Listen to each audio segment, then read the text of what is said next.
2024 সালে এসএসডির এই যুগে মেকানিক্যাল হার্ড ডিস্ক সমৃদ্ধ এসব এক্সটার্নাল হার্ড ডিস্ক আসলে কতটা কাজের? টাকা দিয়ে কি কেনা উচিত? কি করবেন না করবেন? কোম্পানি কিন্তু এটার ওয়েবসাইট বিজ্ঞাপনে লিখে রেখেছে আপ টু 5 জিবিপিএস স্পিড। আসলেই কি তাই? সেসব সব কিছু পরীক্ষা করার জন্যই এবং পরীক্ষার মাধ্যমে আপনাদেরকে প্রশ্নের উত্তর দেওয়ার জন্যই আমার এই ভিডিওটি। সম্প্রতি আমি ইউসিসি থেকে কিনে এনেছি ট্রান্সেন্ডের স্টোরজেট 25M3 সিরিজের 2 টেরাবাইট এক্সটার্নাল হার্ড ডিস্ক, যেটার দাম নিয়েছে ৯,৮০০ টাকা। এখন যেহেতু এসএসডির যুগ, বা এখন কম দামে কিন্তু 256 গিগাবাইট বা 512 গিগাবাইট পেন ড্রাইভ পাওয়া যাচ্ছে। এই সময়ে এসে আসলে এই জাতীয় এক্সটার্নাল হার্ড ডিস্ক কতটা কাজের, এবং আসলেই কোম্পানির অ্যাডভার্টাইজ করা 5 জিবিপিএস স্পিড কি পাওয়া সম্ভব? আসুন দেখে নেই। প্রথমেই আমি এক্সটার্নাল হার্ড ডিস্কটিকে আনবক্স করছি।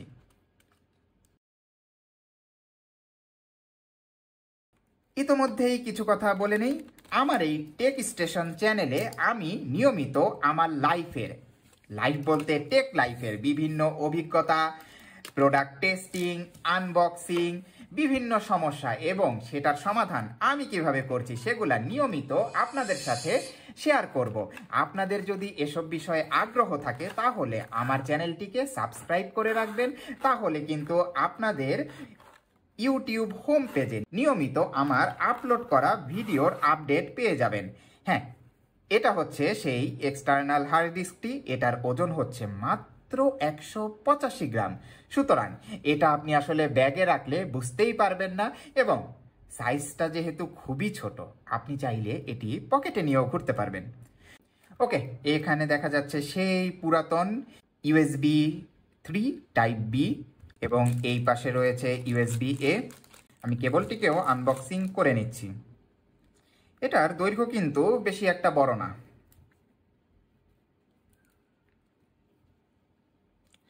1 ফিটের একটু বেশি এই কেবলের লেন্থ। আচ্ছা, ডকুমেন্টগুলা দেখে নিই।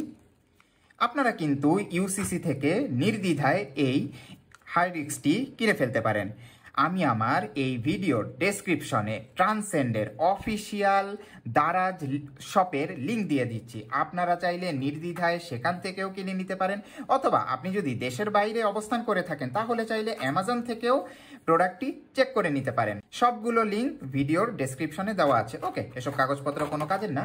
এখন আসলে এটার এক্সটার্নাল লুক নিয়েও বলার কিছু নেই, কেননা এই মডেলটি কিন্তু বহুল পরিচিত। এখন আমি এটিকে আমার পিসির USB 3 সাথে কানেক্ট করে দেখব আসলে কতটুকু স্পিড পাওয়া যায়, এবং একই সাথে এই এক্সটার্নাল হার্ড ডিস্কটি কি ব্র্যান্ড নিউ কিনা, অরিজিনাল কিনা, সেটাও কিন্তু আমি চেক করব। আসুন দেখে নেই কিভাবে চেক করব। আমি এটিকে শুরুতেই আমার কম্পিউটারের সাথে কানেক্ট করে নিচ্ছি। আপনারা ভিডিওতে এখন আমার কম্পিউটার স্ক্রিন দেখতে পাচ্ছেন। এটা প্রথমেই অরিজিনাল কিনা এবং ব্র্যান্ড নিউ কিনা চেক করার জন্য আমি একটি সফটওয়্যার ব্যবহার করব। সফটওয়্যারটির নাম হচ্ছে হার্ড ডিস্ক সেন্টিনেল। হ্যাঁ, ইয়েস, হার্ড ডিস্ক সেন্টিনেল সফটওয়্যারে আপনারা দেখতে পাচ্ছেন আমার এই এক্সটার্নাল হার্ড ডিস্কটি চলে এসেছে, এবং এটা এখন পর্যন্ত 1 ঘন্টাও চলেনি। সর্বমোট 5 বার অন অফ করা হয়েছে, যেটা অবশ্যই কোম্পানি টেস্টিং এর জন্য। সুতরাং আমি নির্দ্বিধায় বলতে পারি, কোনো সন্দেহ ছাড়াই, আমার এই ট্রান্সেন্ড এক্সটার্নাল হার্ড ডিস্কটি অবশ্যই অরিজিনাল এবং এটা ব্র্যান্ড নিউ। এখন আমি দেখব এটার স্পিড চেক করার জন্য আমি ব্যবহার করব ক্রিস্টাল ডিস্কমার্ক। অবশ্য ব্যবহার করার আগে আমাকে এই এক্সটার্নাল হার্ড ডিস্কটিকে ফরম্যাট করে নিতে হবে, আদারওয়াইজ আমি কিন্তু টেস্টটি করতে পারবো না। আমি ফরম্যাট করে নিচ্ছি। হ্যাঁ, আপনারা দেখতে পাচ্ছেন ফরম্যাট করা শেষে ক্রিস্টাল ডিস্কমার্কে আমি এই ট্রান্সেন্ড এক্সটার্নাল হার্ড ডিস্কটি নির্বাচন করেছি। আমি এখন রিড রাইট পরীক্ষা করব। হ্যাঁ, পরীক্ষা শুরু করে দিলাম। 4 গিগাবাইটের ফাইল রিড এবং রাইট হচ্ছে। পরীক্ষাটি সম্পন্ন হতে কিছুক্ষণ সময় লাগতে পারে। ধৈর্য ধরে অপেক্ষা করুন। দয়া করে এই সময়ে এক্সটার্নাল হার্ড ডিস্কে অন্য কোনো লোড দিবেন না, তাহলে কিন্তু আপনারা হার্ড ডিস্কের আসল স্পিড টেস্ট করতে পারবেন না। ধৈর্য ধরে অপেক্ষা করুন। এক্সটার্নাল এই হার্ড ডিস্কটি ট্রান্সেন্ড মূলত আপনারা যারা আপনাদের বড় ভিডিও ফাইলগুলা নিরাপদে রাখতে চান বা আপনাদের মেমোরিজ ইম্পর্টেন্ট ফাইল নিরাপদে অনেক বছরের জন্য সংরক্ষণ করতে চান, তাদের কথা মাথায় রেখে বানিয়েছে। আপনি যদি অ্যাডোবির বিভিন্ন প্রজেক্ট ফাইল নিয়ে কাজ করে থাকেন যেখানে আপনার হাই স্পিড পারফরমেন্স দরকার, তাহলে কিন্তু এই হার্ড ডিস্কটি আপনার জন্য না। এটিকে সাধারণত ব্যাকআপ ডাটা ডিভাইস হিসাবে ব্যবহার করাটাই বুদ্ধিমানের কাজ হবে। হ্যাঁ, read speed 129 megabyte per second, এটা কিন্তু আসলে হার্ড ডিস্কের জন্য খুবই স্বাভাবিক। কোম্পানির ক্লেম করা 5 জিবিপিএস, যেটার মানে আসলে প্রায় 650 মেগাবাইট পার সেকেন্ড, সেটা কিন্তু হার্ড ডিস্কে কখনোই সম্ভব না। এটা একটা বিজ্ঞাপনী বার্তা মাত্র। সুতরাং 5 জিবিপিএস এর দিকে তাকাবেন না। আপনার এই এক্সটার্নাল হার্ড ডিস্কের রিড স্পিড সর্বোচ্চ 129 মেগাবাইট পার সেকেন্ড। এখন যদিও বেঞ্চমার্ক সফটওয়্যার দিয়ে আমি টেস্ট করছি, একটু পরে আমি একটি real life video file copy paste অর্থাৎ রিড রাইট করব, তখন দেখা যাবে যে রিয়েল লাইফে আসলে এই এক্সটার্নাল হার্ড ডিস্ক থেকে আপনি কেমন পারফরমেন্স পেতে পারেন। ওকে, এখনো রিড টেস্ট চলছে। আপনারা দেখতে পাচ্ছেন যে এই যে ইন্ডিকেটর বাটনটি আছে, এটি কিন্তু অ্যাক্টিভিটি রিড বা রাইট মেনশন করছে।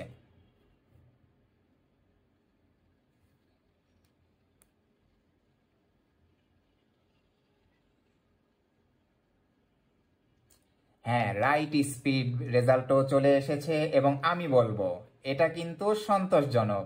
স্বভাবতই রাইট স্পিডটা কিছুটা হলেও রিড স্পিডের থেকে সাধারণত কম আসে। এখানেও সেটা হয়েছে। রিড স্পিড 129 মেগাবাইট এবং রাইট স্পিড 121 মেগাবাইট। এটা কিন্তু মেকানিক্যাল হার্ড ডিস্কের সাথে সম্পূর্ণই সামঞ্জস্যপূর্ণ। সুতরাং আমি বলবো আপনারা যারা একটি ব্যাকআপ হার্ড ডিস্ক খুঁজছেন, তারা নির্দ্বিধায় নিয়ে নিতে পারেন ট্রান্সেন্ডের এই 2 টেরাবাইট হার্ড ডিস্ক। এই সিরিজের 1 টেরাবাইট হার্ড ডিস্কের দাম বর্তমানে 8,000 টাকার আশেপাশে এবং 2 টেরাবাইটের দাম হচ্ছে 10,000 টাকার আশেপাশে।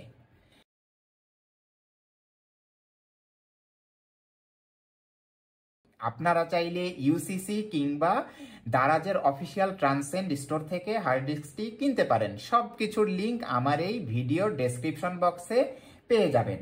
আর যারা হাই পারফরমেন্স চাচ্ছেন অর্থাৎ স্পিড হাই স্পিড, তাদের জন্য কিন্তু রয়েছে এসএসডি সলিউশন।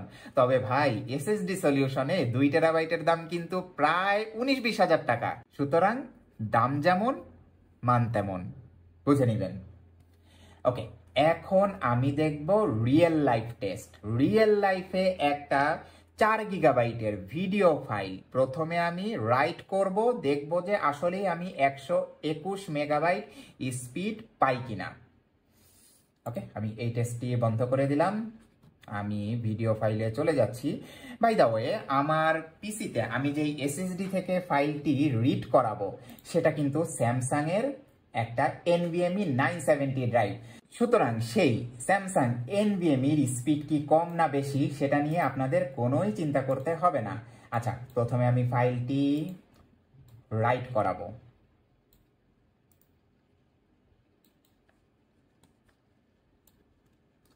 ইয়েস, আপনারা দেখতে পাচ্ছেন, হ্যাঁ 121 মেগাবাইট স্পিড কিন্তু আমি পাচ্ছি। সুতরাং বেঞ্চমার্ক সফটওয়্যার আর রিয়েল লাইফ স্পিড কিন্তু একই রকম। এখানে আমার সুতরাং ট্রান্সেন্ডকে 5 স্টার দিতেই হবে। কেননা অনেক ক্ষেত্রেই দেখা যায় যে কিছু কিছু হার্ডওয়্যার বেঞ্চমার্ক সফটওয়্যারে বেশ ভালো পারফর্ম করে, কিন্তু আমরা যখন রিয়েল লাইফে সেটা টেস্ট করি তখন সেই অনুযায়ী পারফরমেন্স পাওয়া যায় না। যদিও আপনি যখন ছোট ছোট অনেকগুলো ফাইল নিয়ে কাজ করবেন তখন কিন্তু এই রিড রাইট স্পিড কিছুটা কম পেতেও পারেন। আচ্ছা, রাইট স্পিড হয়ে গেছে, এবার আমি রিড স্পিড দেখব। আবারও আমি একটা NVMe ড্রাইভেই কপি দিচ্ছি। হ্যাঁ, এখন টেস্ট হচ্ছে রিড স্পিড 121/22। আমরা বেঞ্চমার্ক সফটওয়্যারে পেয়েছিলাম 129।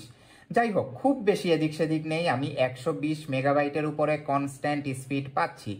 তার মানে আমি এই উপসংহারে আসতেই পারি, আপনারা যারা কম দামে আপনার গুরুত্বপূর্ণ ডাটা ব্যাকআপ রাখতে চাচ্ছেন তাদের জন্য এই ট্রান্সেন্ডের 25M3 2TB external hard disk হতে পারে একটি আদর্শ চয়েস। আপনারা 3 বছরের ওয়ারেন্টি সহ ইউসিসি বা ট্রান্সেন্ড অফিসিয়াল স্টোর থেকে এটি কিনে নিতে পারেন। এই হার্ড ডিস্কটি নিয়ে যদি কোনো প্রশ্ন থাকে তাহলে আমাকে ভিডিওর কমেন্ট বক্সে জানান, আমি আপনাদেরকে উত্তর দেওয়ার চেষ্টা করব। ভিডিওটি যদি ভালো লেগে থাকে তাহলে লাইক দিবেন এবং আমার এই চ্যানেলটিকে সাবস্ক্রাইব করে রাখবেন, কেননা নিয়মিতই আমি আমার চ্যানেলে আমার টেক লাইফের বিভিন্ন অভিজ্ঞতা, প্রোডাক্ট টেস্টিং, রিভিউ, টিয়ার ডাউন, আনবক্সিং সবকিছুই আপনাদের সাথে শেয়ার করব। সবাই ভালো থাকবেন। আজকের জন্য এ পর্যন্তই।